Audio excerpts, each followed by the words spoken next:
Wow. Well, we've had quite a conference so far, very active, a lot of people, a lot of activities, day and night, and it's just continuing. I want to thank everybody for behaving well, making the hotel happy, making us happy, and having a great time. Thanks very much.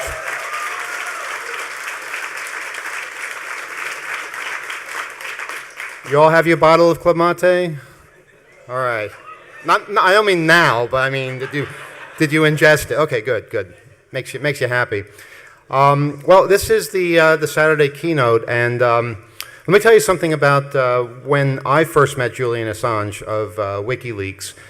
It was shortly after the video Collateral Murder was released. Have you all seen that video? All right, it has some video of U.S. troops doing some not very nice things that allegedly they never did before the video was actually revealed. WikiLeaks is an organization that accepts leaks from people all over the planet and, when appropriate, publishes them so that the world can see. And I happen to think that's something that's extremely important, something that the hacker world realizes is a valuable part of a democratic society. And I think that the person who leaked the video in the first place to WikiLeaks should be considered a national hero.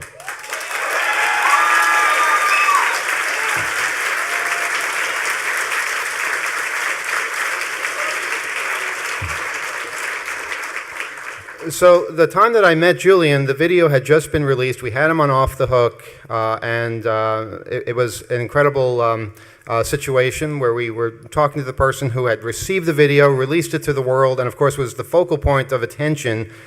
Even though he was in the country, he felt safe releasing that video there because of all the press attention. Then a month or so later, I met up with him again, and basically, actually it was more recent than that. It was a few days later.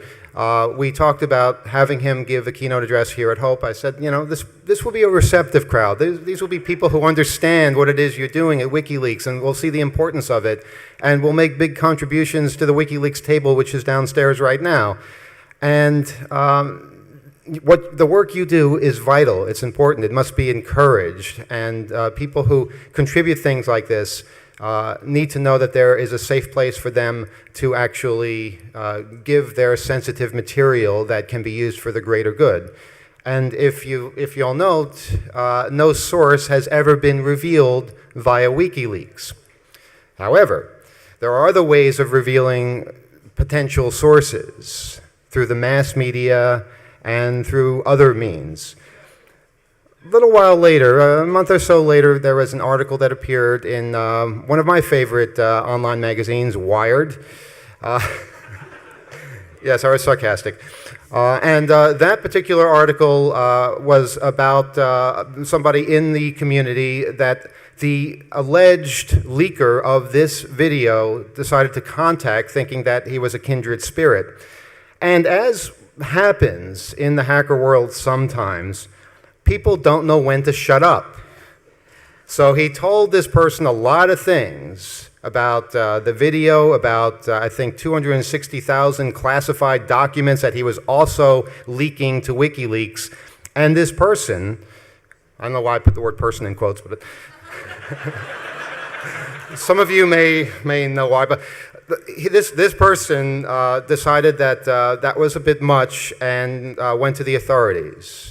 And as a result, the person who allegedly leaked all this information is currently in custody in Kuwait. And at that moment, Julian Assange became a very wanted man in this country. We've been able to verify this ourselves as true, that the authorities really want to question him about the documents that he's getting from this source, from other sources, about just what it is he's doing in the first place. Now, Julian is committed to what he does, just like any of you who work late at night on your various projects and the rest of the world thinks you're crazy and wasting your time. This is another version of that, and Julian is one of the most driven and dedicated people I've ever met. So that is why we asked him to keynote here, and that is why he was particularly interested in making sure that that commitment was not lost, that the address to you would be given, regardless of the fact that we were able to verify with our federal contacts that if he were to set foot in this country, he would be immediately detained. Now, with all that said, how many of you expect to see Julian walk through that side door right now and come up onto this stage? Yeah?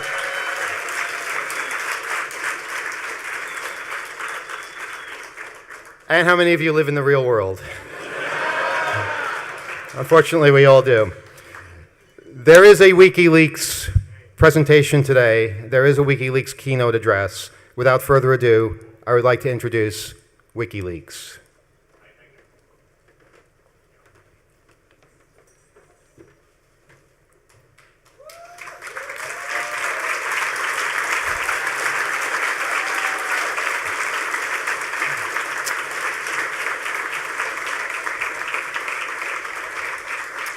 Hello to all my friends and fans in domestic and international surveillance. I'm here today because I believe that we can make a better world. Julian, unfortunately, can't make it because we don't live in that better world right now, because we haven't yet made it. I wanted to make a little declaration for the federal agents that are standing in the back of the room and the ones that are standing in the front of the room, and to be very clear about this. I have on me, in my pocket, some money, the Bill of Rights, and a driver's license. And that's it. I have no computer system, I have no telephone, I have no keys, no access to anything. There's absolutely no reason that you should arrest me or bother me. And just in case you were wondering, I'm an American, born and raised, who is unhappy. I'm unhappy with how things are going.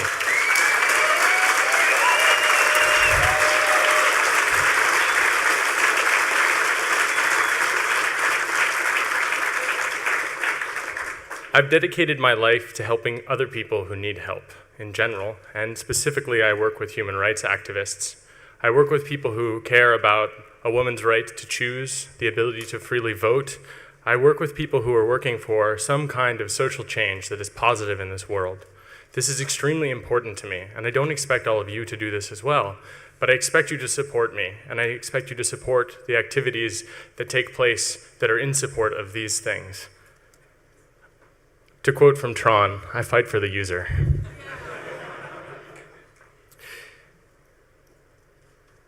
I've done some other things. They're not really that important, but they're in line with what I believe WikiLeaks is in line with. I want to teach people. I want people to learn. I want them to collaborate. I want them to cooperate.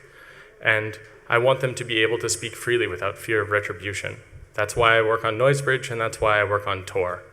I think that if you can, you should organize. You should organize locally in order to make things like this possible. You should help people in whatever way that it is possible. You should also write free software if you have the opportunity, because it is only then that people will be able to trust what you do. There are people whose lives depend on software the hacker community writes. It's kind of a scary thing to think of that, considering some of the quality, but in general, it's extremely important. So you should consider the fact that it's not just about politics. And I am here speaking on behalf of WikiLeaks. I am not here as a representative of the Tor project who employs me. I'm sure that they probably would not be too unhappy with me speaking here right now, but they certainly didn't know about it before this moment. So I believe that we are complicit in crimes against humanity when we know about them and when we don't stop them. I think that it is quite clear to me that every single person in this room has in some way contributed to the war in Iraq and the war in Afghanistan. And I wonder how you all feel about knowing that you are the ones, I am the one, that has funded every bullet that has shot a child, and every woman who has to come home to a family that has been decimated by troops, where there is no justice, where people don't have recourse of any kind whatsoever, where the standard operating procedure is for someone to take a .50 caliber machine gun and shoot across the engine block and kill the driver. I'm not sure that that's the world I want to live in, and I'm not sure that that's the world I want to fund. I'm pretty sure it's not. How about you guys? What do you think? Is that what you want? That's good. So what are you doing to change it? Stop paying taxes. I guess it depends if you're Branson or not. I grew up listening to how terrible things were in the world before. And the neoconservative lie, and it is a lie, is that when the Berlin Wall fell, history ended. And we were in a new world of prosperity with no problems anymore. But actually, that's not the case. We all live in a mythology. And the mythology that we're living in is that America does no harm. And that is simply not true. I believe that in general, Americans are very good and they want to do the right thing. And I think that's why none of you are rushing the stage and trying to hurt me right now. But we condemn the past while funding the future that we would condemn if it were our past. It doesn't really make sense. So I want to quote from one of my personal heroes. I was going to give you a quote from my friend Daniel Ellsberg, but I think that Moxie Marlinspike fits with this crowd a little more. Right? He's a fantastic fellow, and he really has inspired me. I wouldn't be here today if it wasn't for him. He helped me to engage with the world in a way that I couldn't previously understand. And he says, what about the truth has helped you? And I always give him countless examples. And so what I want to hear from people is on a regular basis how the truth has helped them. We have to dismiss with the cynicism. Sincerity is the new black. So tell me, has the truth helped you? Write about this. Publish it. Tell people how it has helped you. Show that when you learn new things, that they have affected you in some way, and that you have affected other people, that some good ripples out in your network as a result of knowing things. This is extremely important, considering the fact that we teach you things, we tell you things, and we give you documents.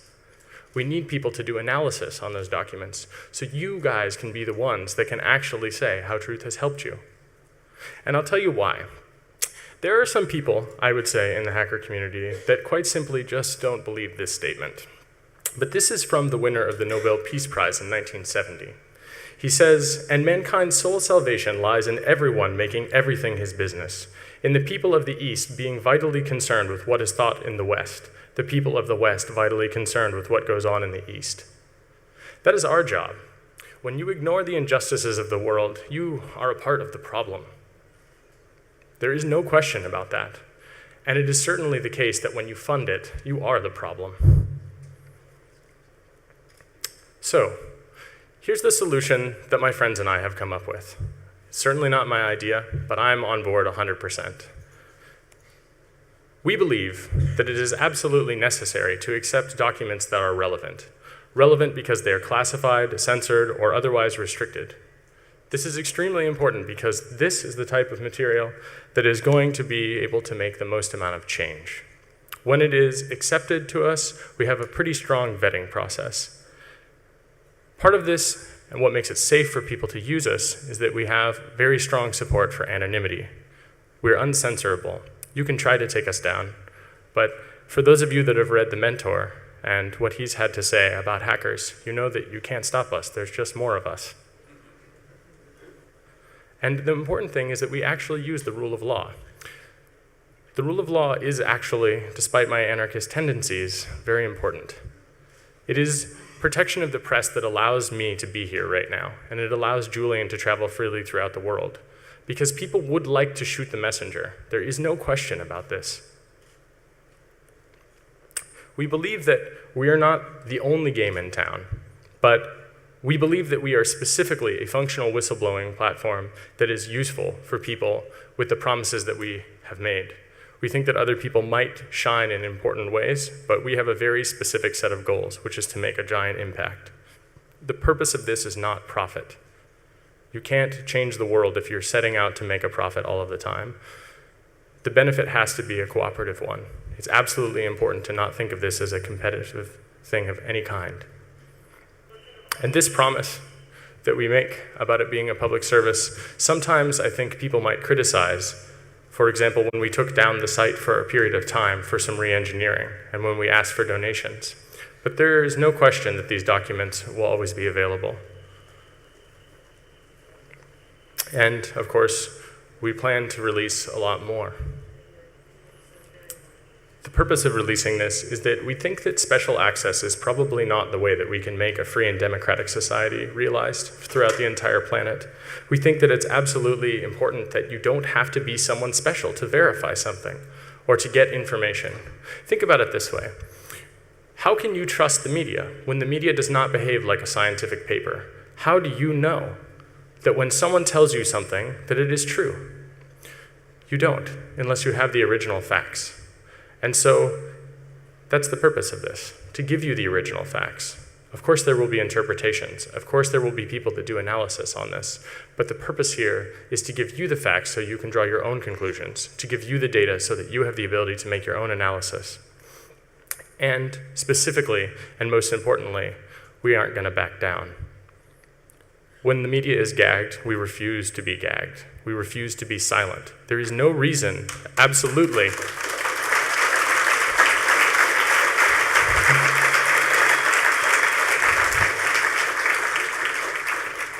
there is no reason whatsoever that we should back down. And we refuse to do so simply because you cannot erase the past.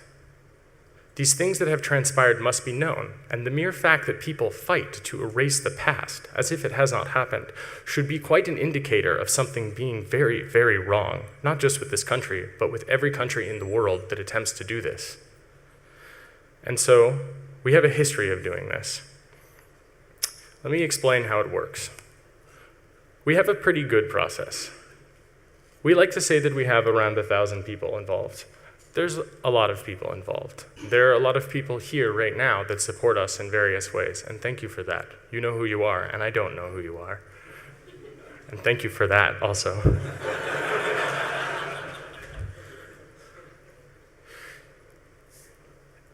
Some of the people that work with us are so well educated and so fantastic and so magical in what they have done. I really can't thank them enough for doing something that is really important, which is not giving up and following your dreams.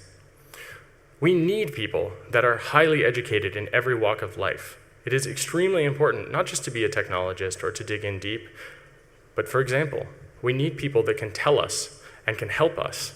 I mean, there are some pretty good hackers involved. We have a good idea about cryptography and anonymity and privacy and security, but it's always good to have another set of eyes.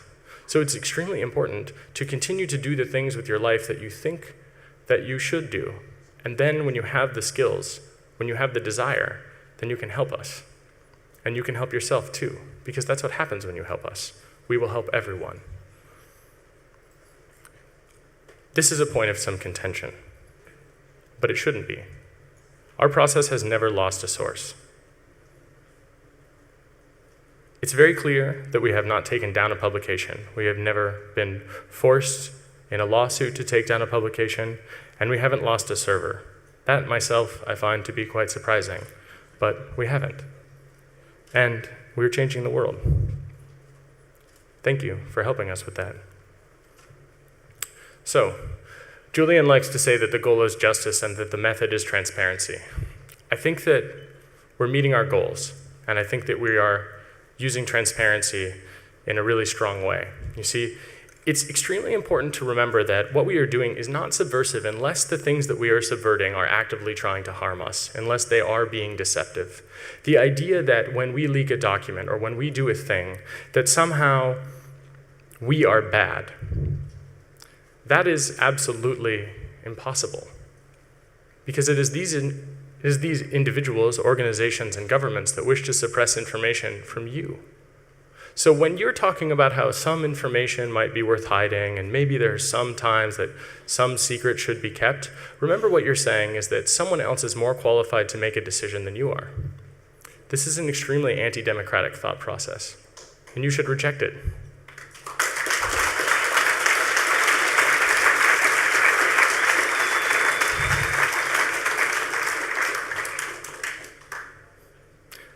Our goal is to unmask the truth, right? I think that this is the most important point that we can make here. We aren't here to simply tell you some bullshit. We are here to tell you things that people are actively trying to keep secret. We don't care if you're a Republican or a Democrat or a Libertarian. It is irrelevant. There are things that are so much bigger than partisan politics. Human lives are much more important than partisan politics. And it is important to remember that we're not here to solve these problems by siding with one person, but rather to reach every person on all sides, to reach deep down inside of themselves so that they can very easily know what the right thing to do is.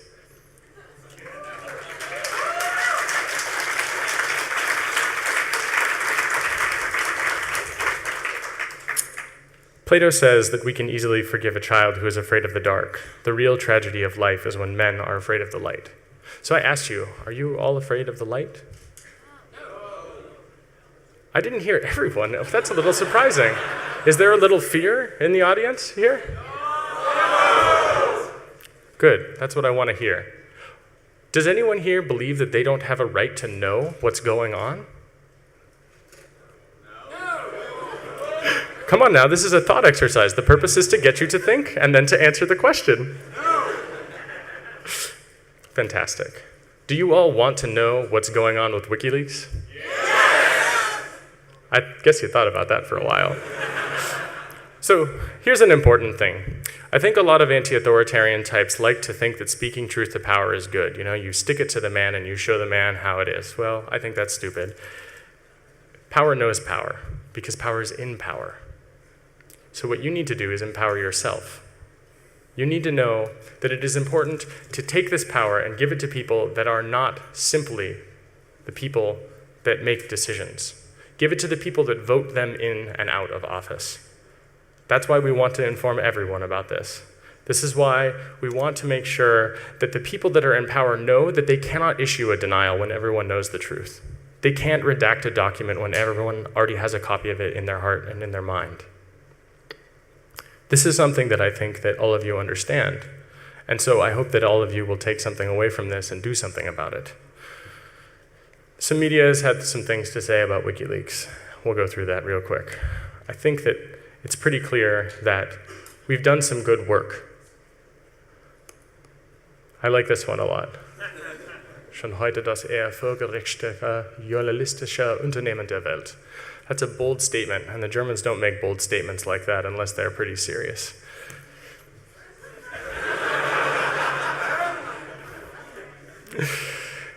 This right here are some awards that I would say that Julian has pretty clearly won and accepted for the project. But it's important to remember that WikiLeaks is not just Julian. So this whole idea of hunting for him, you can cut off the head, but there will be more. You just can't stop us. So here's an example of WikiLeaks at work, Barclay Bank. There's essentially this problem, especially in the United Kingdom, which is that people like to not only pretend that they can erase the past, but they try to take the present and pretend that it isn't happening. They censor publications, and they fight against what is actually happening in this exact moment, being able to be reported in any context whatsoever. So what did we do? We published the documents that they were trying to censor. The internet changes everything. They can't redact every person's computer screen. They just don't have that kind of control. The same is true with this. The Minton report shows that there was toxic waste dumping where over 100,000 people have been hospitalized or driven to seek help in some way. Can you imagine that? That's every person in this room and every person you know, probably. And this is something that when people know this, if we refer to Moxie's quote and his question, when people know this, they can get out of there and they can seek help and they can seek to redress their concerns in a very serious way. And so these corporations use major legal obstacles in order to make sure that there are secret processes, in order to make sure that there are things that are taking place that you cannot know about, that you cannot talk about, that you can't repeat, that you can't quote. This is ridiculous. This is not the world that we want to live in. So WikiLeaks published those documents. And we publish those documents so that people will have access to them in and outside of that country, so that people will be able to know and to take action, which is what they should do, which is what you should do. And there are other publications which are fantastic, like the BBC, but the fact of the matter is they have a structure that does not allow them to actually tell you everything that's going on. And they have a lot to lose. I don't have anything to lose, right? I want to make a better world. That's what Julian wants. That's what Daniel wants. That's what other people who will go unnamed want. And it is extremely important that we don't let the buck stop with the publications that are afraid of losing their newsroom. If we get it out there, those gags will become irrelevant. Everyone will know the information. And I think there's a little bit of a full disclosure debate here. Well, I think that it's quite clear where we stand on free leaks, I suppose. But we believe that the most heavily guarded secrets, as it says here, if revealed, have the most potential for reform. There are some people that do not believe this. They believe that it is possible that we should keep those secrets there. But I ask you, what is it that those secrets say? Is it the idea that if you have something that someone else would know, and that would cause some kind of harm? Well, I wonder, what is it that you are doing that you are so afraid of? What is the hegemony that you are promoting in the world? That's the question, right? So I believe that when people in a democracy know these things, it will cause a change, and it will cause a big change. Because when people have things done in their name, it changes things in their hearts. And that takes them on a pretty heavy trip to the ballot box. Journalists sometimes do the wrong thing, and it's a little bit disappointing. There is a video that we're going to talk about that a journalist had for quite some time. And that journalist did not release it because they feared losing their special access. You see, the military offered a collaboration between journalists and the military. And they said, you can come along for a ride with us, but we get to exercise a little editorial control. And some of these journalists did the right thing, and they turned that down. And some of these journalists did the right thing, and they talked about what they saw. And some of these journalists did not do the right thing, and they kept quiet so that they would keep their access. Those journalists are not very good, in my opinion. So we believe that disclosure is the thing that is the most important. Losing access, we have access to everything, because every one of you is in every single system that has all of these documents. We don't have to worry about it. When you see something that's wrong, you will tell us, and we will tell the world so that no one knows that it was you that helped us. And this is super important, absolutely without question, because at the end of the day, this transparency is what will create change.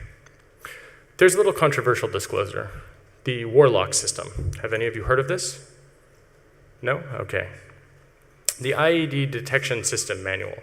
This basically says that there are some IEDs and it blocks them. It explains how it works. And by the time that it was disclosed, that it had mostly changed. But it's interesting because what it did is it revealed essentially that there was so much information that people already knew that by telling everyone that people knew it, it changed things. It forced people to react in a different way. And it just so happened that we had been spending a majority of our expenses on these devices, which insurgents had already figured out how to get around.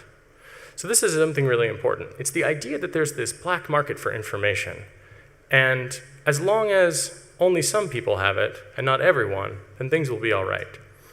In some cases, I guess I could see why someone would make that reasoning, that line of reasoning, but it's just not true. The people in Iraq know what's going on, right?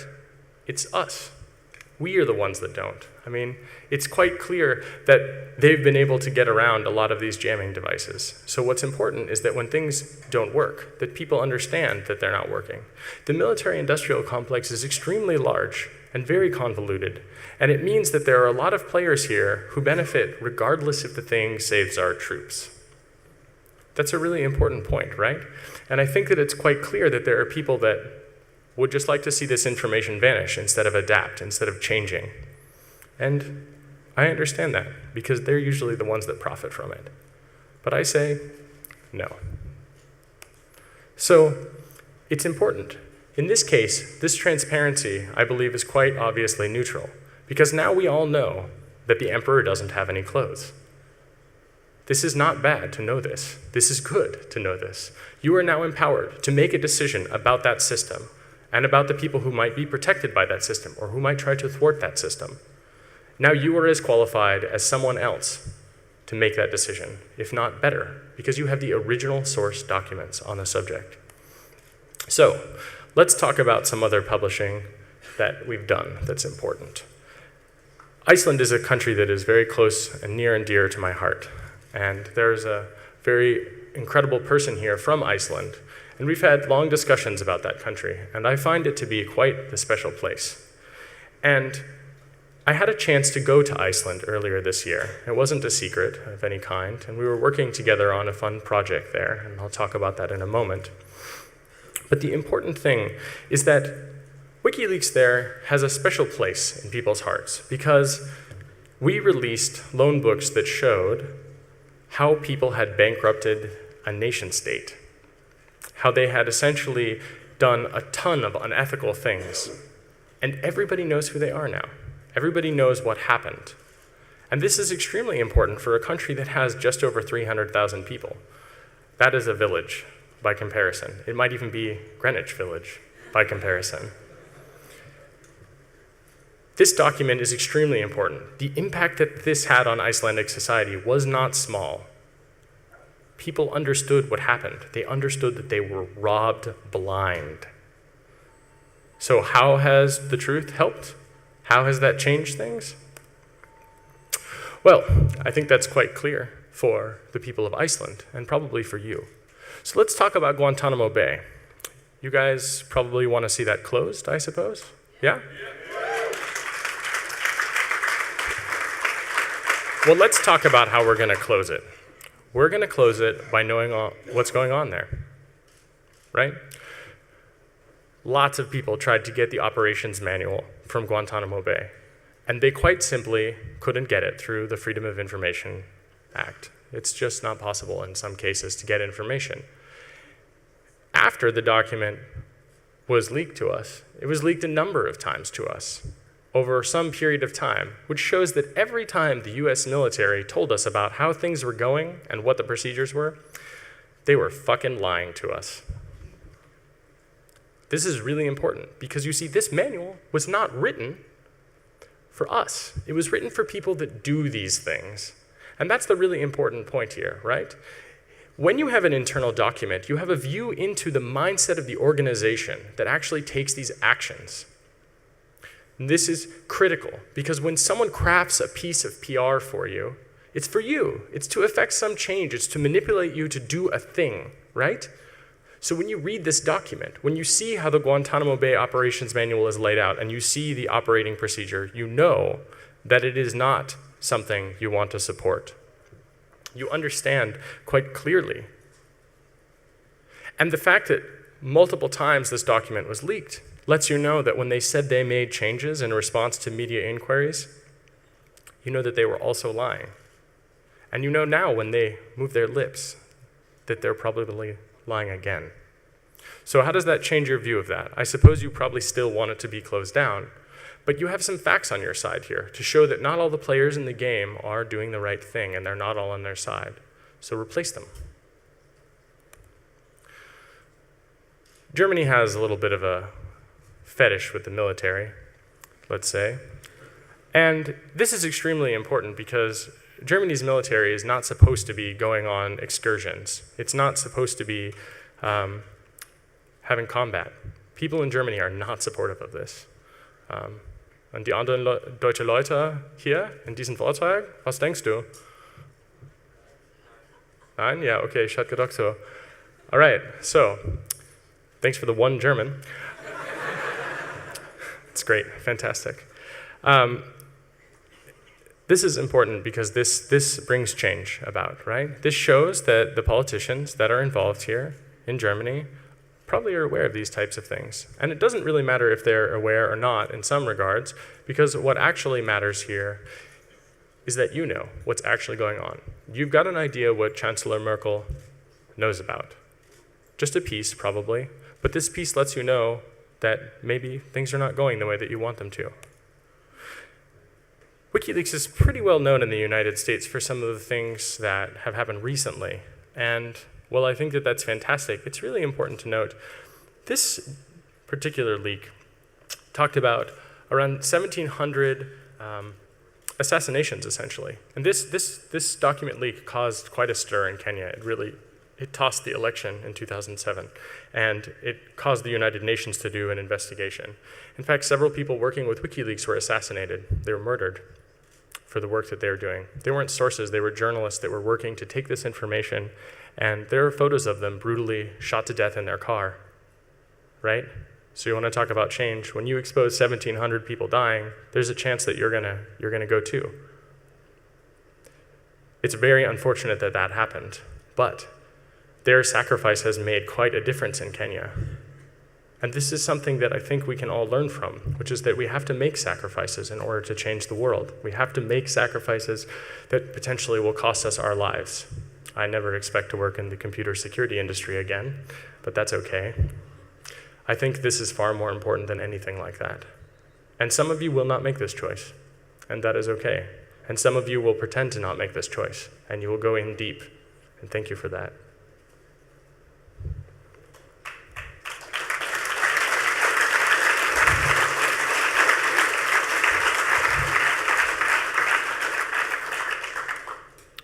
We don't like to back down from a fight, and this is a great example where some people tried to pull our domains, and it didn't work out for them.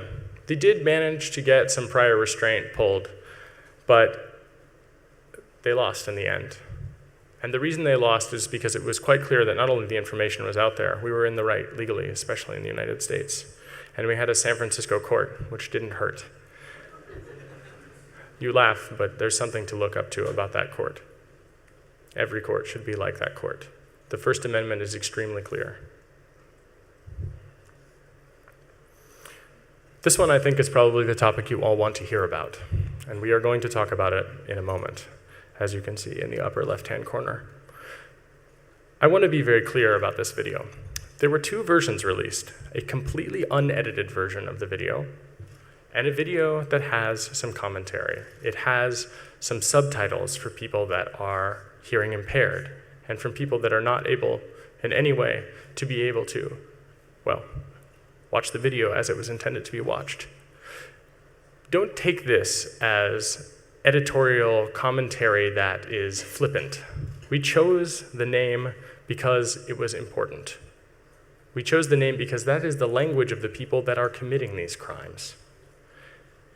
And the sad thing about this video is that the main reason that any of you know about it, and the only reason that anybody really cares about it, is because some journalists died.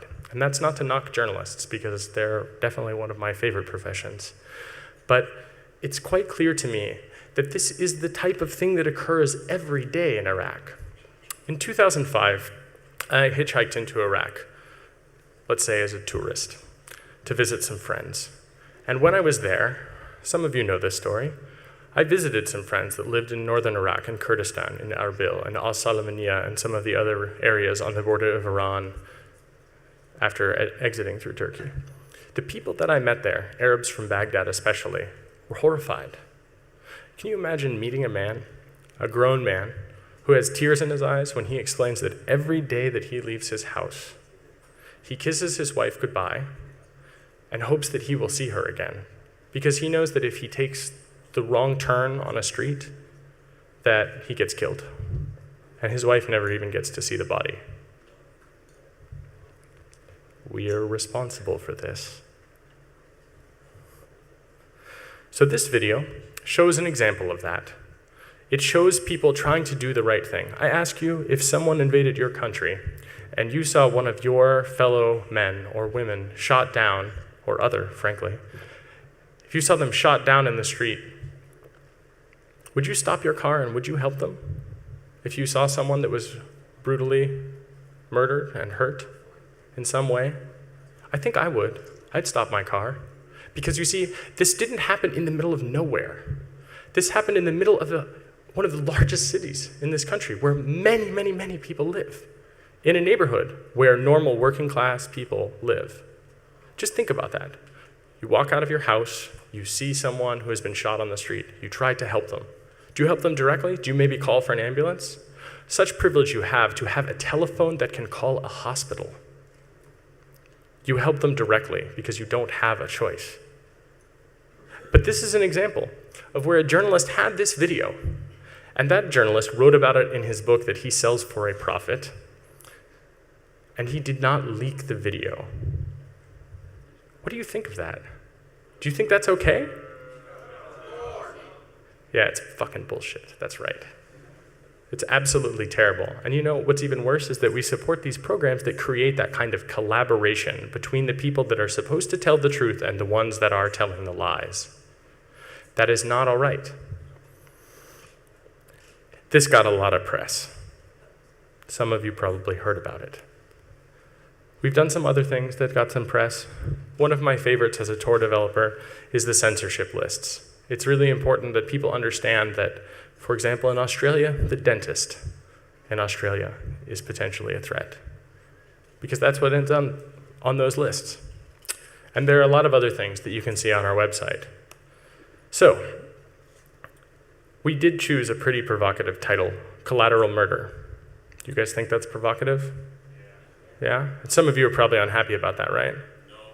No? Oh, wow, I'm surprised. Well, let's be clear. We chose that title for a really good reason. This is the language of the people that are doing these things. This is, without a doubt, a murder. If you watched this video, more than a dozen people being gunned down. I mean, these are not small machine guns. For those of you that have shot a machine gun, it's probably bigger than any machine gun you've ever shot. And it was mounted on a helicopter, which, I don't know about you, but it's really, really hard to take down a helicopter with a camera. This is not the world that we want to see, right? We don't want to see these things happening, but we don't want to see these things not happening by people suppressing the video. We want to change this. Every single one of you that thinks that it's right that we're in Iraq needs to remember that you specifically, are directly responsible for this. And for those of you that aren't, but have friends. The way that Harvey Milk was so successful in getting people to stop gay bashing people was that it wasn't if you're gay, which I am, if you're gay and you come out and you say, I'm gay, you should respect me. No. What he said was, and this was brilliant, go home to your friends and family and come out to them and tell them, listen, when you're talking about killing other gay people, you're talking about killing your family members and my friends. And that changed things overnight. And it changed it overnight because, you see, it's quite clear to me that it changed it because people don't care when things are far removed from them. People care when it's directly in their face, and it's something that they already respect. So you're not forcing this issue. You're allowing them to freely choose and think about it, and to change the way that things are going directly. And so I have lots of friends that used to make lots of slurs about both the war and homophobic slurs that don't do that anymore because they respect and love me for who I am. And so I ask you to remember that some of these people are distant, but you would do the same thing. You would pick up someone who had been shot on the side of the road because you are a good person. So it seems to me that we should make sure that we don't forget this. There's a lot of spin involved with this video, but it's wrong. It's very clear what happened here, which is that it was a series of murders of people who were unarmed, people who were very clearly walking through the streets of a normal city. I mean, sure, it's a city that's at war, but we brought them to war. So it's very hard to fault them for this. And it's also quite clear to me that people on the streets there defend themselves because there isn't a simple, normal thing like we have here. You don't just have certain expectations. Anything can happen. But that doesn't mean if someone has something that looks like a gun, that it absolutely is a gun. It could be a tripod, and it could be a camera. But what's most telling about this is that the US military knew all of this, and instead of copping to it, they tried to cover it up. How that journalist got that video is up in the air. The fact that they didn't release it is quite clear, but now you have it, so now you know. So now it's up to us to change something as a result of this. On a technical level, this was a test drive of a new hosting architecture. Some of you probably also heard about the September 11th pager messages that were released. Those pager messages were a prototype for this system. It's not pretty, but it's not meant to be pretty. It's meant to deliver the information to you, to replicate it, to distribute it in some way, to be scalable in a way that is very difficult to censor. And the purpose here is to make a major political impact. And we did. We met our goal, which we always do. So let's be clear about something. This is obviously in the air, and it's extremely important to state this. there is someone who has been alleged to be a source by a person who has no name in this community anymore. Do I have agreement on that?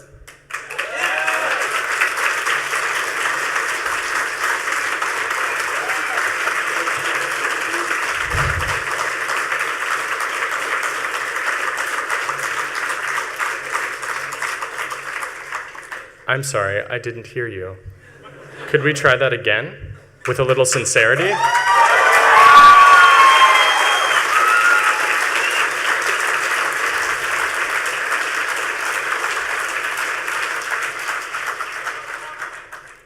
Thank you for renewing my faith in this community. I was a little bit unsure. Maybe not too much, but I believe that the key thing here to remember is silence, not violence. Okay? This person prides themselves on being heard and thought about. Just forget them. They are irrelevant. They are not making a change that creates the world that we want to see. And you can agree with me by just forgetting. He doesn't exist. It isn't important. And he isn't important. So, someone alleged to be our source, we are going to support them.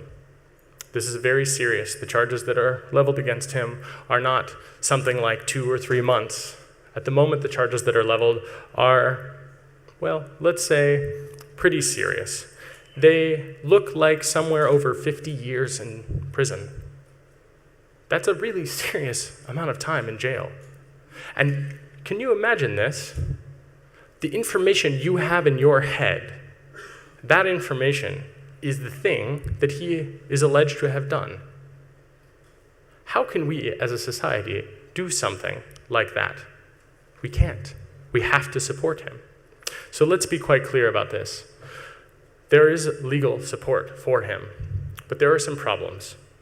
Julian and I were speaking a couple of days ago, and he told me that there are some JAGs involved, and there are some lawyers with clearances. And not all of the lawyers have a clearance, and not all of the lawyers are JAGs. It appears, Julian has stated that there are 7 lawyers. But most importantly, some of the lawyers have agreed to take $50,000. That $50,000, though, is not enough, they say.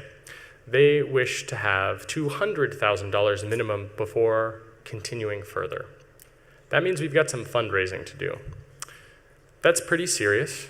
So those of you that are working at a nonprofit and you want to raise some funds in some way, maybe get some matching donations, now is the time to leverage that. For every one of you that believes that someone who is accused to have done a thing like this needs our support, now is the time to make that support. This is a person that if something happens to him, if he is convicted, this is quite serious. That is an entire young man's life in jail, in a military prison, almost certainly. And that is not something that I can support. And I and many people at WikiLeaks are very clearly working directly against that outcome. We want to see him walk free. And we can't do that without every one of you, literally, getting up and helping us. It is a necessity. There is a website, bradleymanning.org. Some of you know about this. This is being spearheaded by a number of people.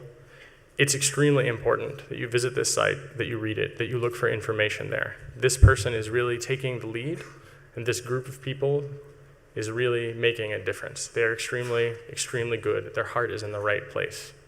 And it's important to remember, Manning is alleged to have done these things. He is not convicted. So, I want to go on to create a world, quite clearly, that doesn't have to have these types of concerns, where instead of the law being used to prosecute alleged sources, we are going to make some big changes. So there's a country called Iceland, which some of you are familiar with, which I previously have mentioned. And Iceland is pretty much the most fantastic country in the world when it comes to freedom of information.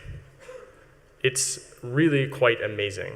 It's the type of place where when you walk down the streets in Reykjavik, you can actually meet parliamentarians on the street without a security detail, and they'll talk to you, and they'll have coffee with you, and they'll even take you into the parliament if you'd like. That's some serious representative democracy in action.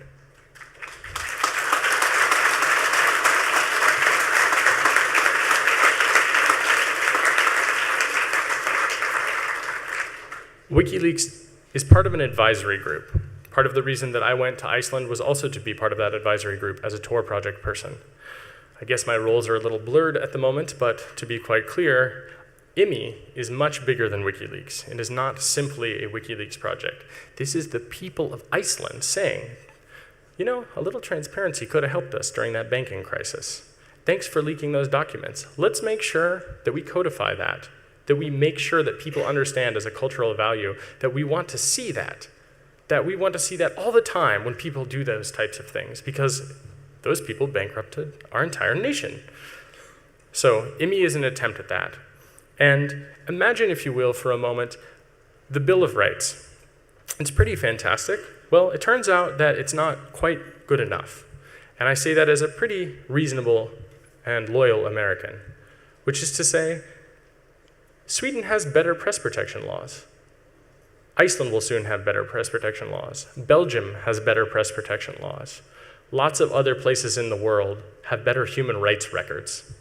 So we wanted to take things from all over the world, including actually New York State, which has anti-libel tourism laws, specifically generated in response to some of the things happening in the United Kingdom. And so this is really important, because what IMI is doing is it's building a super information state, right? And it sets an example for the rest of the world to follow. And even the Prime Minister of Iceland voted for this, because you see, it passed unanimously in Iceland. 50 people in their parliament, including the Prime Minister. And I want to make this, thank you. I want to make this totally clear. This is not just WikiLeaks. This is a lot of people. And this is extremely important, I believe, because Iceland is acting in solidarity with the idea that you have the right to know what's going on, that history shall not be erased, that when things take place, that we will note them and that we will show them. And that when a big corporation who has a lot of money, or when a government that has a lot of guns says that you're going to pretend that it didn't, well, we're not going to stand and take that, and Iceland has decided that they also are not going to. It's not finished, in that they're going to go through several more rounds and re-vote on it again. But the mere fact that it passed unanimously should give you an idea about how well this is going to go. And the European Union actually passed a resolution in support of IMI. And this is incredible, because essentially that means that Iceland is leading the way and is doing so in such a way that the European superstate is taking notice and following. So it's kind of up to America now to follow. We need to pass resolutions here, locally, that make this a possibility, and nationally, that strengthen the things that our Constitution says very clearly and redefine them so that they count in the digital age in a way that is absolutely without question. Because a lot of people like to pretend that there's a moral panic around the internet.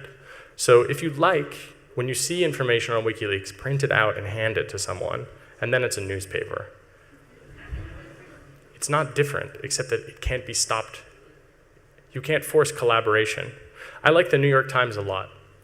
But did you know that they sat on the information that Bush was doing warrantless wiretapping for a year until the election passed?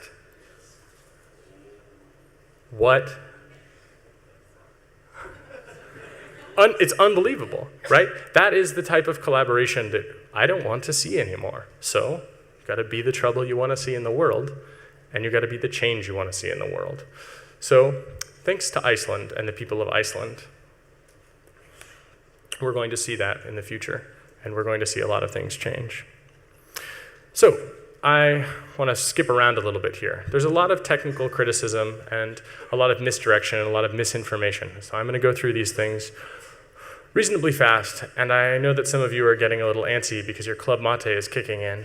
So I'm going to answer a bunch of the questions, and I'm going to address many of the criticisms that people have made. So first of all, there has been someone who has said that WikiLeaks was started by sniffing networks. And I'm going to say that that's not true right now, to make that a record, to make it very clear. WikiLeaks is an idea that has been going long, long before the Tor network even existed. So to say that is, of course, to show that not only does that person not have a fucking clue, but they're actually provably wrong. Furthermore, they accused me as a Tor developer of having done this. And well, I really appreciate the idea that they think that I would be such a terrible person. And by appreciate it, I mean I don't appreciate that, actually. Tor is privacy by design. That means me being a Tor developer is totally irrelevant to the situation. I write some software, it gets put into our Git repository. In no way does that information help. The nodes that are exiting from the Tor network are not controlled by me. If I run an exit node, that has nothing to do with whether or not I'm a Tor developer. But I can state that I do not and have not sniffed the Tor network, and certainly not for documents. And WikiLeaks was absolutely not started by sniffing the Tor network. So hopefully that's clear. And hopefully no more shady rag publications on the web will state that. Because it's quite clear that some of them like to email 4 hours before they publish a story and expect a comment on Pacific Standard Time, which is not exactly an ethical thing to do. Probably going to be public quite quickly. And specifically, the documents that they said were leaked. So that's really important, right? Those went through our normal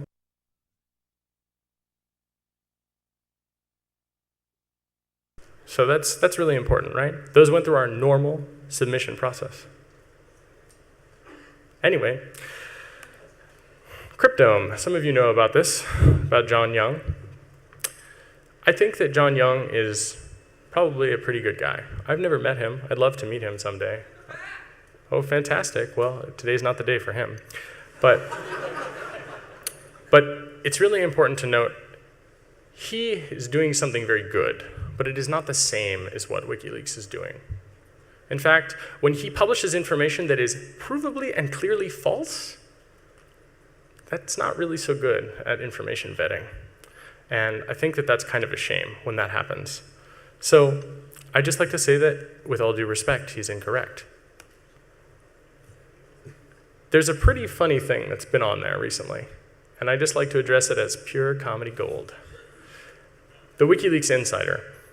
Whoever you are, I imagine that you're either in the audience or watching it on the stream or watching this video later, it is incredibly amusing, fantastically wrong.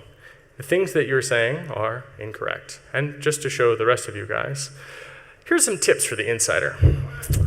Just like so you can correct your insider writing, so we can have a continued morale boost. We would like them to be a little funnier, if you could maybe step up the humor a bit, but get a couple basic facts right. Julian, as someone who has spent many a night sleeping in a hotel room about 5 feet from Julian, I can tell you he does not live a life of luxury. Whoa, man, that guy in his socks. But there's an insider tip for you, right? He does not live a life of luxury in South Africa. In fact, as far as I know, and as far as Julian has told me, he's never actually been to South Africa. Now, I know Africa is a large continent, and it's not a country.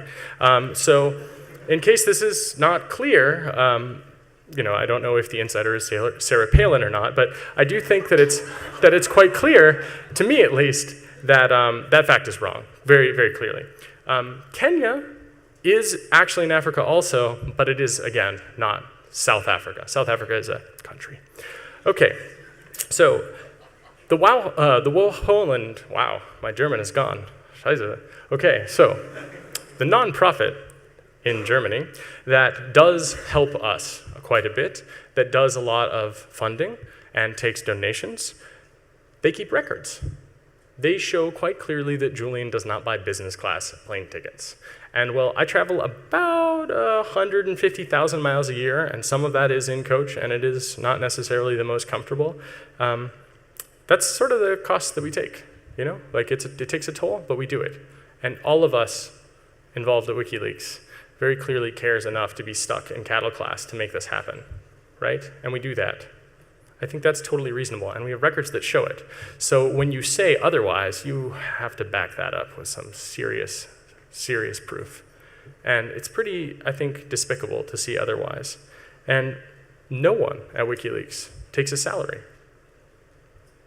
This is really important, right? I work a full-time job with Tor, And that's what I've dedicated my life to. And Julian and other people have worked for their whole lives to be in a position to be able to tell the truth and to take a stand for other people. And to say that we are somehow ripping people off is ridiculous. And it requires a statement of credibility, which the WikiLeaks insider does not have. So, you guys have a special role. Each one of you has a set of skills. We have a lot of information. We want your help processing it. We specifically would like people that are good at visualizations, people who maybe are good at banner hangs, people who like to paint pictures. Whatever you want to do, however you want to tell stories, that can be extremely useful to us and to the rest of the world. Everyone will see the visualizations that you have done. Millions of people. You're not going to get a great job out of it. You're going to have to do it in your spare time. You're going to have to get rid of all your spare time, actually. But it will make a huge impact. Because when people interact with complicated data, they have this totally new relationship to that data, right? They have the ability to look at the data and explore the data, and it engages them in a way that previously they just wouldn't have even cared. So this is, I think, extremely, extremely important because it engages. That's something that we really need, is people to be sincerely engaged. So, especially since this is a hacker conference, I think that this is important. If we build systems that are privacy by design instead of privacy by policy, if we build protocols that are extremely difficult to filter, I know that there are people that work on this here, that this is really useful because not every country enjoys the warrantless wiretapping surveillance that we do. Some people enjoy the warrantless wiretapping plus serious oppressive police force kicking down their door in response, instead of just building large dossiers that are used later. So, building protocols that can help avoid people leaving behind a footprint now can make a big difference tomorrow. Because the story that your data trail tells about you might not matter to you now. But when you film someone doing something and then you upload it and the censored data from your camera is used as a weapon against you and it's found by finding photos on Flickr that you took of your family, that's a really serious problem. So we need tools, like for example, to find and fingerprint sensor data and to remove it. There's a lot of stuff. Lots of anti-forensic stuff needs to be done to protect whistleblowers. And we need help from that. You should focus your activities there. We can really use that help and you will make a difference. You personally might save a life. And this is probably the most important part. Every single one of us is a productive member of society in some point in our lives. We get to choose which world that we make. So we get to decide if we go home and work for a military defense contractor, or if we go home and we work on something that shows that some of those people do the right thing and some of them do not.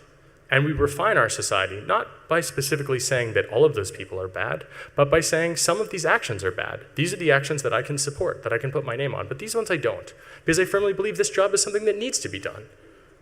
So this is something I think that we get to choose. And since we build the systems of tomorrow, we are the ones that get to decide the politics of those systems. The architecture is the political system, right? The internet is so amazing specifically because it is so open and it is so free. So, how many here are upset about our submission system? Some of you? Any of you? One person, fantastic. I hope you aren't a leaker. Keep your hands down. Okay. There's this funny thing that happens. I mean, if WikiLeaks does anything, there are publications that just jump up and down on us, usually because we make them irrelevant, but that said, they get really upset. So, to be clear, sometimes things happen that are not obvious.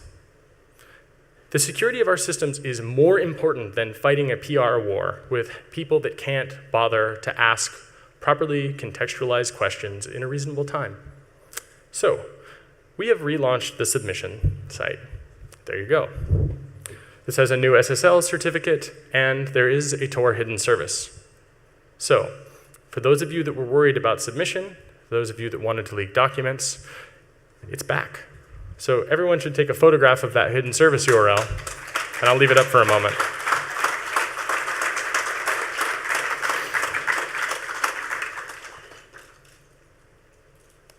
These are the fingerprints. As some of you know, Certificate authorities, well, they do a noble job, are part of a system that isn't really sustainable when the threat model might include large governments and large corporations. Sometimes people in different countries end up in situations where they have to use a copy of an operating system where all of the certificate authorities are removed except for one so that they can be man in the middle transparently. This is a very serious issue. So the only way that we can do this is to solve it with key exchange pretty much directly. If you use the submission process, this is the set of fingerprints you should expect to see from now on. And that means that while the certificate authority can give you warm fuzzies, this slide is what will save your ass. So take some photos of it, put it online, tag it, and spread it around.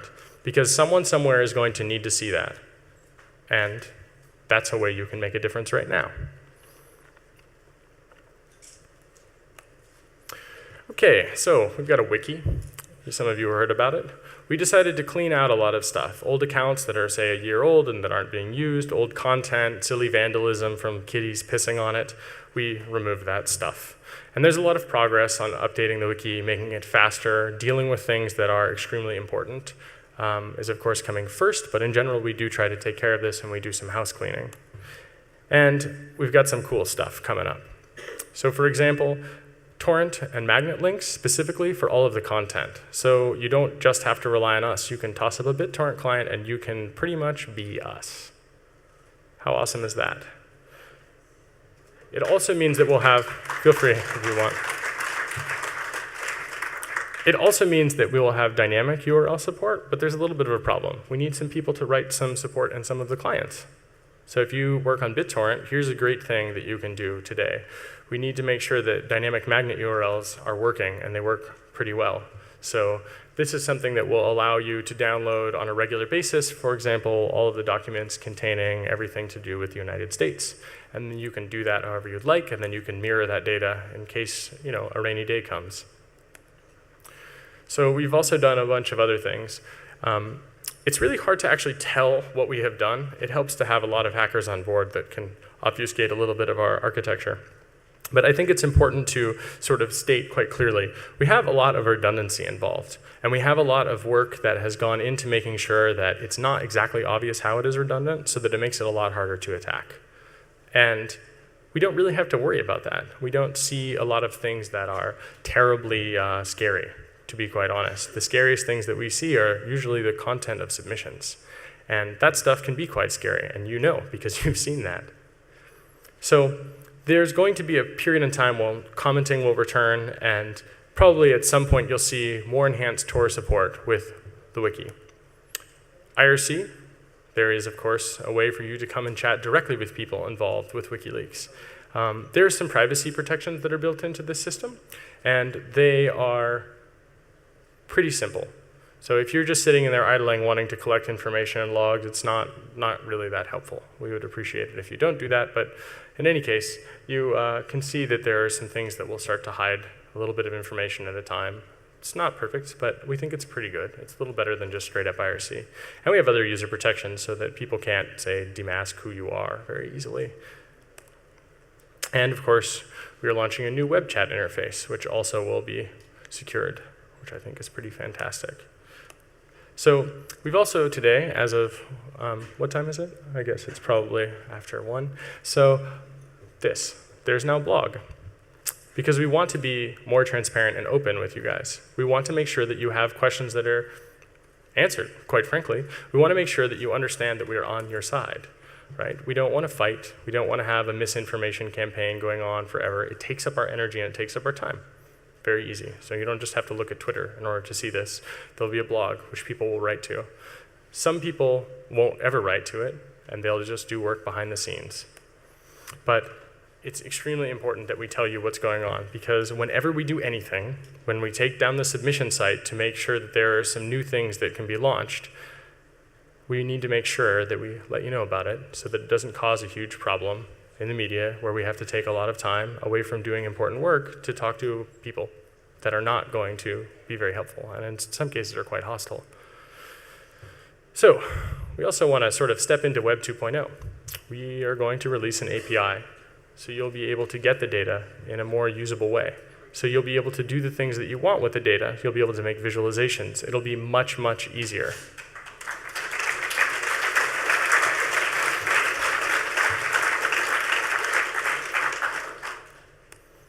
Okay, so some miscellaneous technical details. I guess some of you guys are more interested in this than all of the leaks and things like that. You want to know how we run a system like this.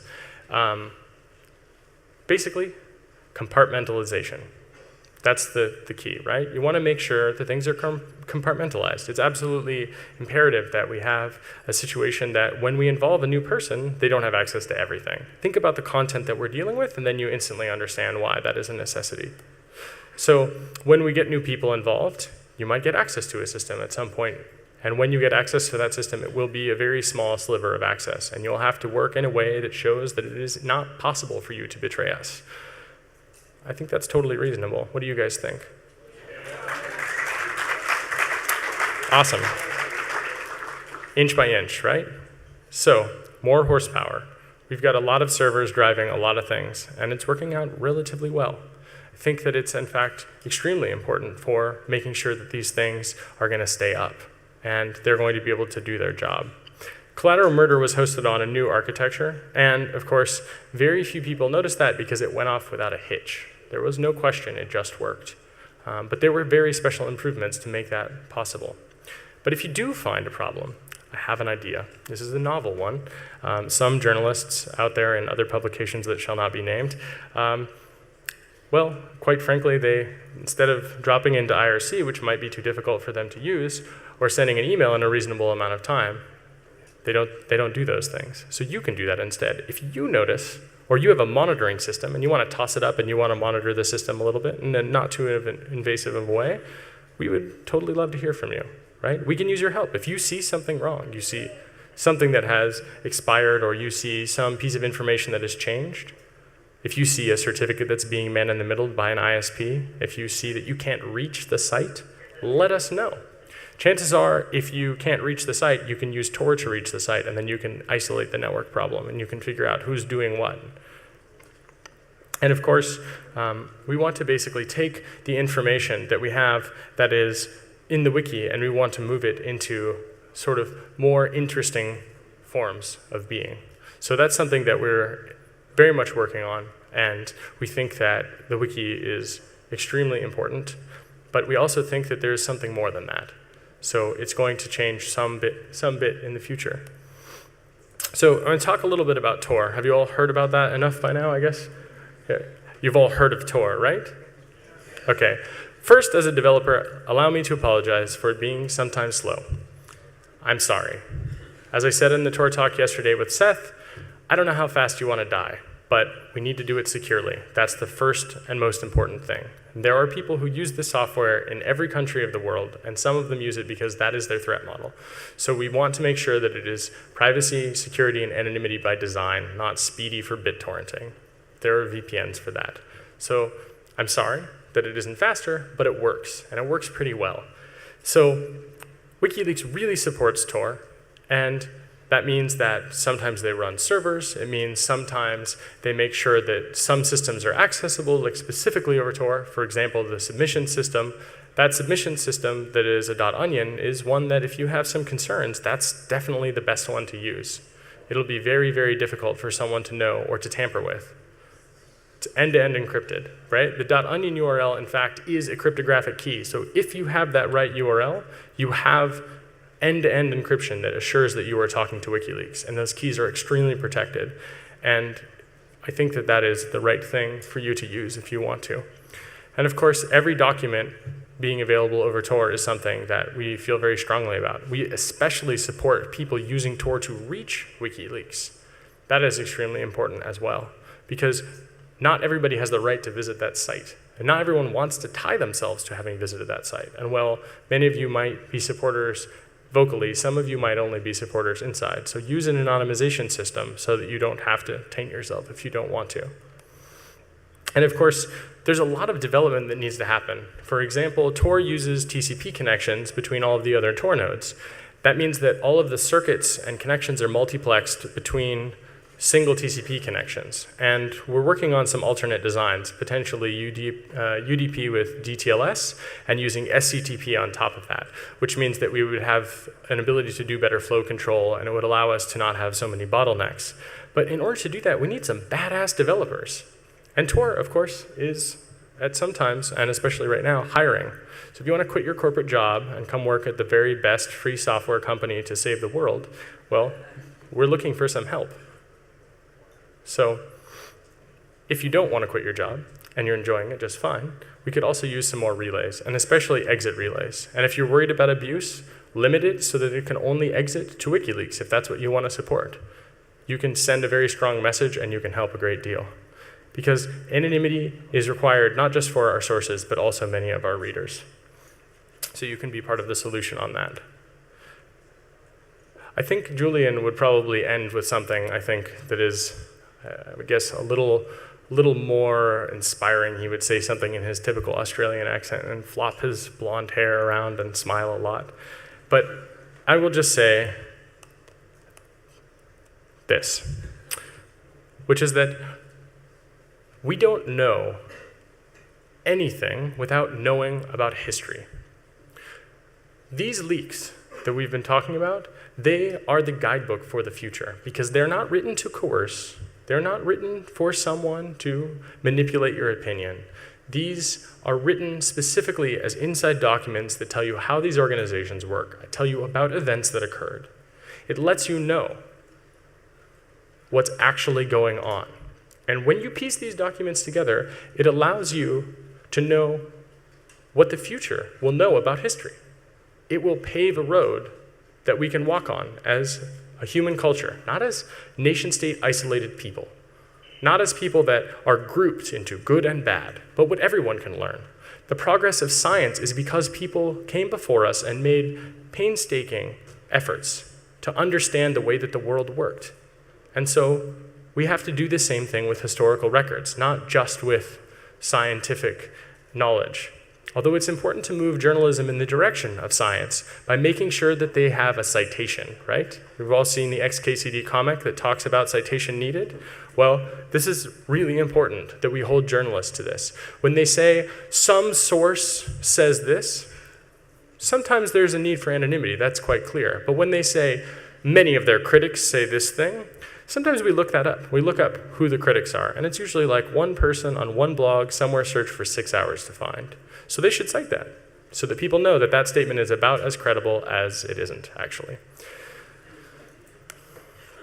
So I understand that there is a little bit of tension about the fact that we're not always the best to respond. We have limited resources, and you can only imagine the amount of contact that we get. IRC is probably a little bit better, because it means that people are constantly reading it. But it's very obvious that while some of you want to do the right thing, there are a few people, a few bad apples, that want to do the wrong thing. And so we have to be very, very careful about who we let in, because we have things that, quite frankly, could mean the difference between life and death. And so please be patient with us, because we want to work with you. We have to work with you. We need your help. But we can't always be there and respond instantly. So don't be upset if you send us an email and you don't get a response 5 minutes later. Sometimes it doesn't happen. Sometimes it might take weeks, because there are things that are going on inside that just quite simply we can't drop, no matter how much help. It is much easier if you say, I can offer 10 gigabits a second, mail me a box, no hassle, no problem, than it is if you say, well, tell me about your requirements and what do you need and so on. And we have to take a lot of time. So if you've got that, do the first, not the second. And if you don't have the ability to do the first, please don't do the second. Wait until you're able. And of course, this is probably the most important. If you just work on the things, like I see there's some Noisebridge people in back, like Steen back there, who's really into visualizations. Work on things for large-scale data sets for visualizations like he's doing. I mean, he has nothing to do with this, but the fact that he has inspired us to think about the fact that visualizations like that can really make a big impact. And that is something that, if you just work on that, your work speaks for itself. And we can help to direct you a little bit, but you can direct yourself. Your creative tasks, the way that you work, will be extremely powerful.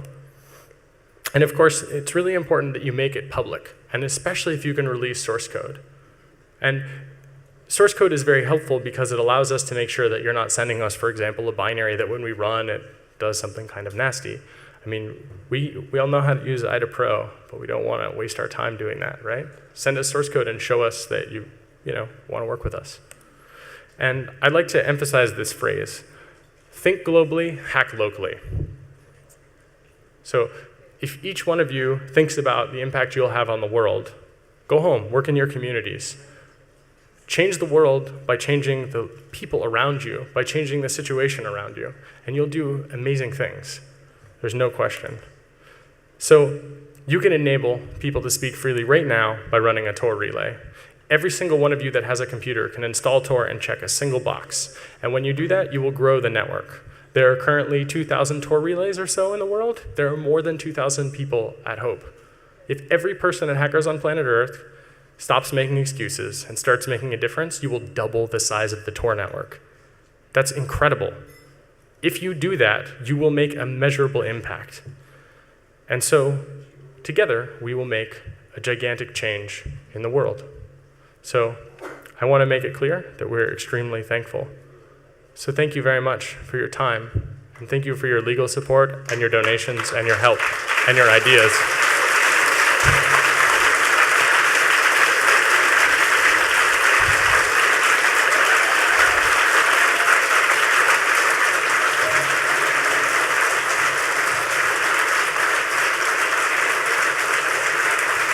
Go ahead and introduce the video when you want.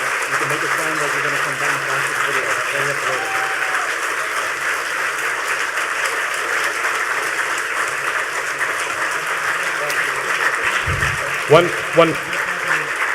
One last thing.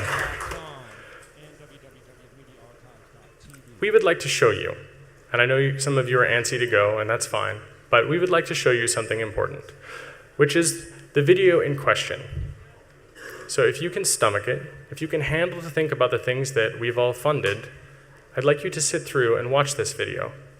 And it's going to play for you. And I'd like to thank you again for your time. And I hope to see all of you again very soon, maybe 17 minutes from now. And I hope that all of you will still be here after the video plays. And think about how you can make a difference in the world. And then don't just think about it, do it.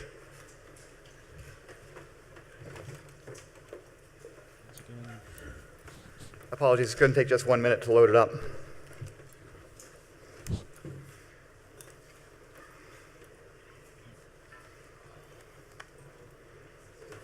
Thank you to Jacob Applebaum and WikiLeaks, content provided by www.mediaarchives.tv and www.mediaarchives.com.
Coming out of here? No, I did. It came out of this, the built-in. Yeah, it shouldn't be coming out of the built-in. Did you get it in the front hole? Yeah. That's the one. I didn't Getting hear it. it. Did it come out? Good? Okay, let's just stop it.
more that keep walking by, and one of them has a weapon.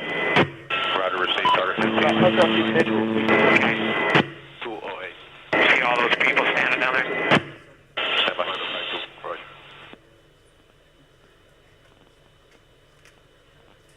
Stay firm. And open the courtyard.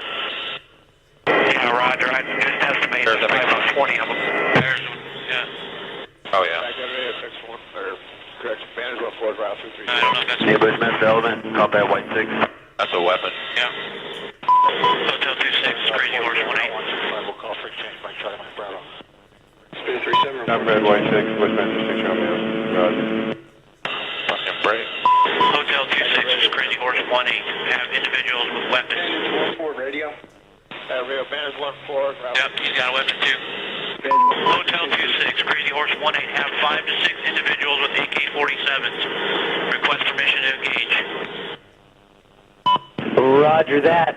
We have no personnel east of our position, so you are free to engage over. All right, we'll be engaging. Roger, go ahead. I can't get them now because they're behind that building. Neighborhood Smith Element, copy We at got White an 6. RPG. All right, we got a guy with an RPG. Having a fire.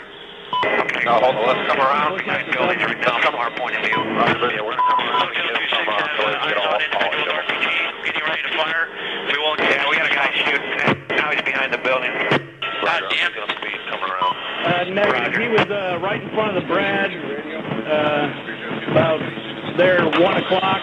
Haven't seen anything since then. Just fucking, once you get on, just open them up. Again, Roger. I see your element. You got about 4 Humvees out along this You're clear. All right, firing. line here. When the stage line Let me know when you get it.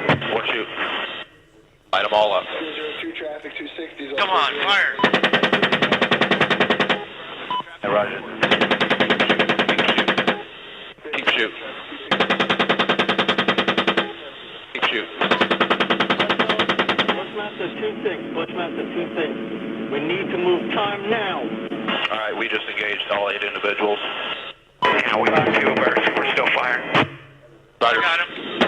6 is a 2-6. We're moving. We got Oh, I'm sorry. Well, I was bypass. God damn it, Kyle. all right. I hit him. I hit him.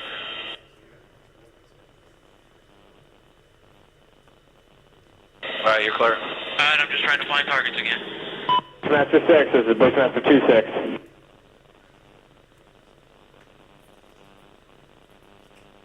Got a bunch of bodies laying there. All right, we got about 8 individuals. Yeah, we got one guy crawling around down there, but yeah, we got definitely got some.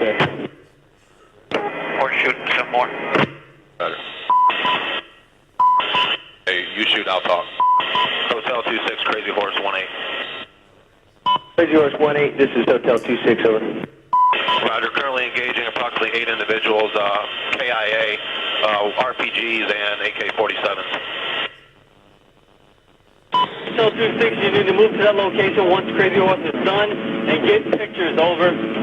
Jaya. Target 20 is the location. The Hotel 26, Crazy Horse 18. Oh yeah, look at those dead bastards.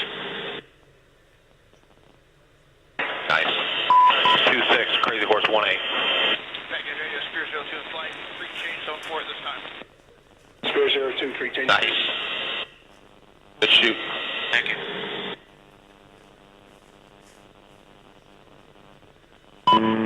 Hotel 26. Hotel 26, Crazy Horse 18.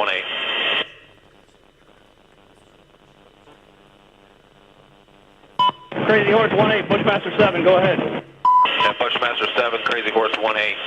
Location of bodies, Mike Bravo, 5458 8617. Hey, good on the kitchen, that's good. 5458 8617. Over. It's Crazy Horse 18, that's a good copy. They're on a street in front of an open courtyard with a bunch of blue trucks, a bunch of vehicles in the courtyard. There's one guy moving down there, but he's wounded. To the south. All right, we'll let them know so they can hurry up, get over here. It's 18. We also have one individual appears to be wounded, trying to crawl away. Roger. We're going to move down there. ceasefire. We won't shoot anymore. He's getting up. If he has a weapon down in his hand? No, I haven't seen one yet. We'll see. You guys got that guy crawling right now on the curb? Yeah, I got him. I put 2 rounds in him, and you guys are shooting over there too, so we'll see. Yeah, roger that. Bushmaster 36 element, this is Hotel 27, over. Hotel 27, Bushmaster 7, go ahead. Roger, I'm just trying to make sure that you guys have my turb, over. Roger, we got the turb. Come on, buddy. All I gotta do is pick up a weapon.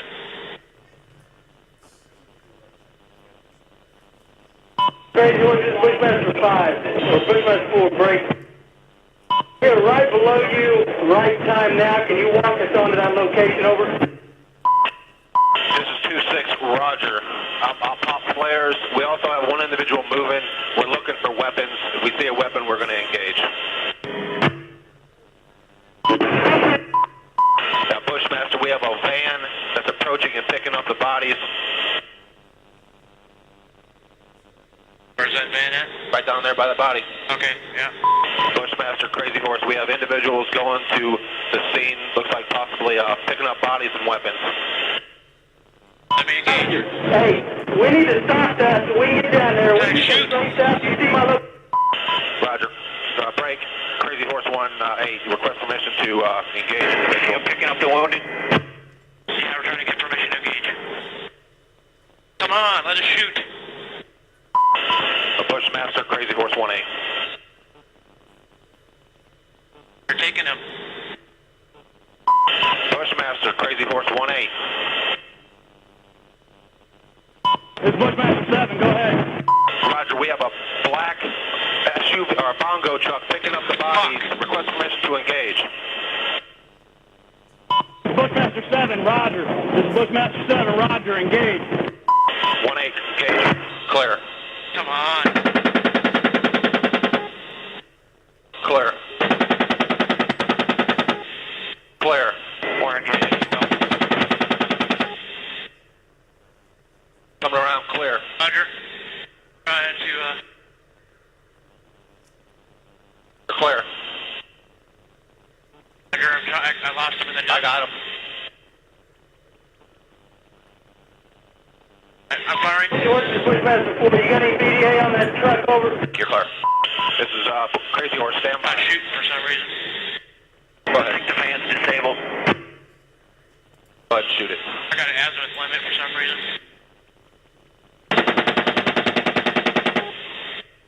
Left. Clear left.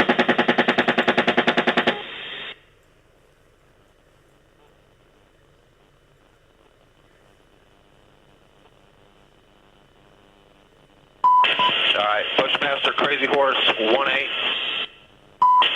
A vehicle appears to be disabled. There was approximately 4 to 5 individuals in vehicle moving bodies. Your lead, Bradley, should take the next right. That's cruising east down the road. No more shoot.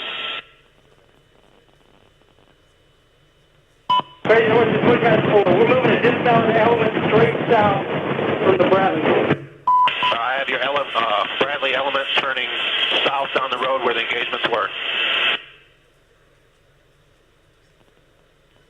Left calling stations, Bradley element, say again. Rogers, Crazy Horse, your lead Bradley just turned south down the road where all the engagements happen. Should have a van in the middle of the road with about 12 to 15 bodies.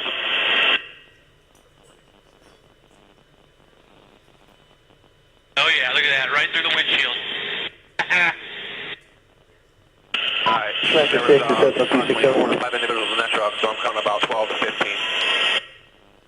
I'd say that's a fairly accurate assessment so far. Oh, roger that. We want to be advised, Bushmaster 6 are getting...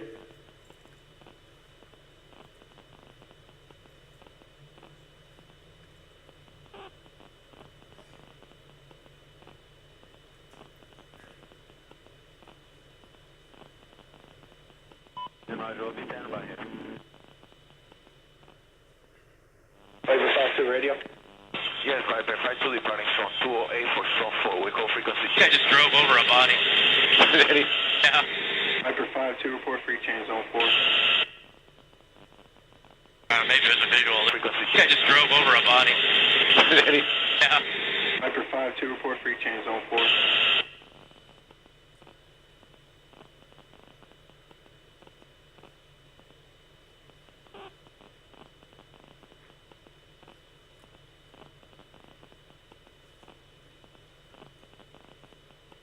Roger, we'll be standing by here.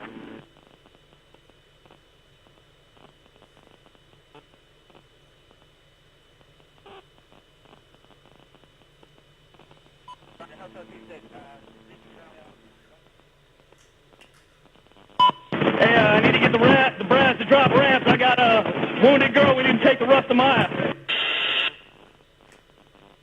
Bushmaster 7, Hotel 26. Do you want us to move to your location? Over.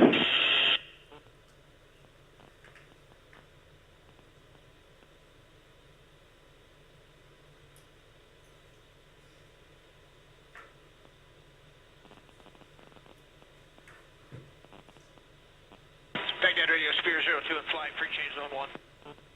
Spear 02, free change cruise zone 1. Bushmaster 6, Hotel 26, over. Hotel 26, this is Bushmaster 7, Roger, come to our location. Okay, Roger, we're moving up north on Gaddens, and then we will push east to your location. For zone 4, en route zone 311, we'll call arrival. Cresta 20, Commando 89ers active, report arrival 311. 20.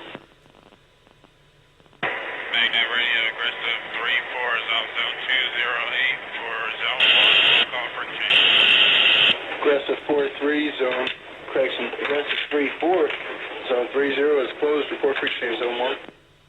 Aggressive 34, welcome. Roger. Roger, that's a negative on evac the two civilian kids to Rusty. They're going to have the IPs link up with us over here, break. And IPs will take them up to a local hospital, over. That's your copy, over. For that. Flight to tell.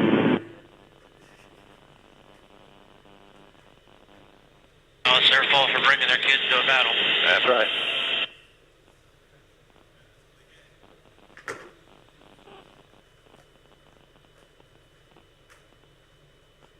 Crazy Horse 1A will be setting up north to south, engaging with Hellfire.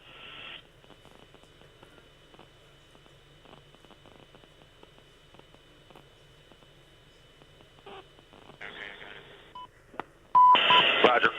Break. Crazy Horse 1A, request permission to engage. Picking up the wounded. Yeah, we're trying to get permission to engage. Come on, let us shoot. Bushmaster, Crazy Horse 1A. We're taking him. Bushmaster, Crazy Horse 1A. Last calling station, Hotel 26.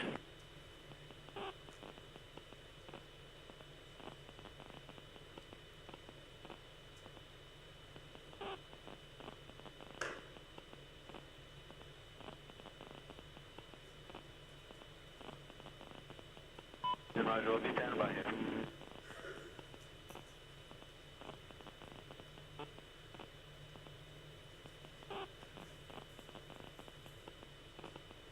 Hotel 26, you want your hotel CQ element? And a black vehicle on our target, right to the north of the mosque. Yeah, I would like that, over.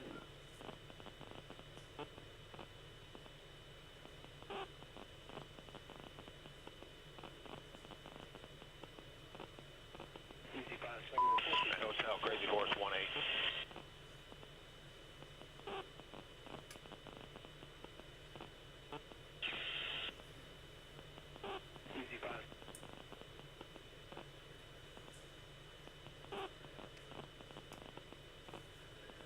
Moving south by the Mosque Dome on that road.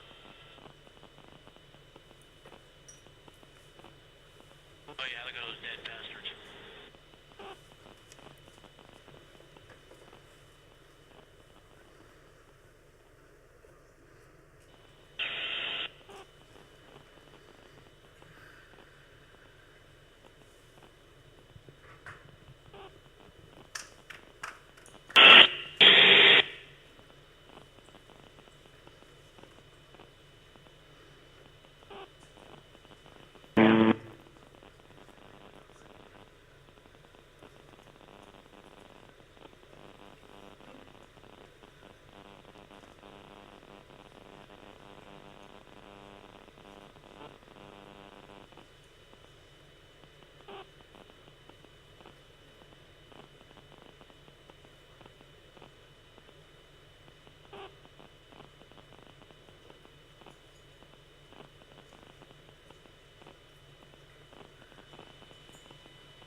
Seeing the PDF PowerPoint with a big talk about the truth is inspiring. Somehow there's a different message when you watch this type of truth. I'd like to join in a round of applause for Jacob Appelbaum.